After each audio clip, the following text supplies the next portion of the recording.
নমস্কাৰ, মই হৰজিত এটা নতুন ভিডিঅ'লৈ আপোনালোকৰ মাজত উপস্থিত হৈছোঁ।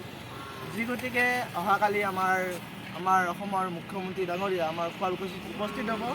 ইয়াৰ ওপৰতে মই অলপ কাৰ্যসূচী কৈ দিছোঁ। মুখ্যমন্ত্ৰী ডাঙৰীয়া কি হ'ব, নতুন চুইমিং পুলটো উদ্বোধন কৰিব অহাকালি, আৰু আমাৰ যিটো শুৱালকুছিৰ মেইন গেটটো আছে এইটো দেখিছে, এইটো অহাকালি 10 বজাত উদ্বোধন কৰিব। আৰু ইফালে আমাৰ মধ্য শুৱালকুছি আৰু পঞ্চায়তৰ নৱনিৰ্মিত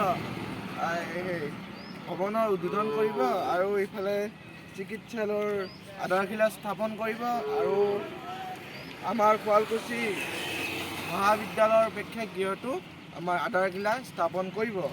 এইকেইটাই হৈছে আমাৰ শুৱালকুছিৰ বিকাশৰ যাত্ৰাৰ মুখ্যমন্ত্ৰী ডাঙৰীয়াই এয়া আমাৰ পদাৰ্পণ কৰিছে। ইয়াৰ পৰা মই কিছু দেখুৱাব খুজিছোঁ, অলপ ওচৰত দি অহা এইবিলাক মানে দেখুৱাব খুজিছোঁ। এইখিনিতে আমাৰ ধুনীয়াকৈ কাম চলি আছে। আমাৰ ধুনীয়াকৈ নতুনকৈ এইবিলাক পাৰিছে, কাৰ্পেট পাৰিছে, আৰু আমাৰ এইটোৱে হৈছে আমাৰ নৱনিৰ্মিত শুৱালকুছিৰ গেটটো, আৰু এইটো আমাৰ ওচৰতে থকা পুৰণা গেট। আপোনাক মই কৈছিলোঁ দেখুৱাম বুলি। এতিয়া মই বৰ্তমান আছোঁ শুৱালকুছি বস্ত্ৰনগৰী উদ্যানৰ নৱনিৰ্মিত চুইমিং পুলটো আহিছোঁ। অহাৰ সময়ত দেখাই দিয়া অলপ আগুৱাই অহা। ইয়াতে আপোনাৰ বৰ্ডখন লিখাই আছে, এইটোৱে আপোনাৰ নৱনিৰ্মিত চুইমিং পুলটো এইটো উদ্বোধন কৰিব। এইটো চুইমিং পুলটো চাই লওক, এইটো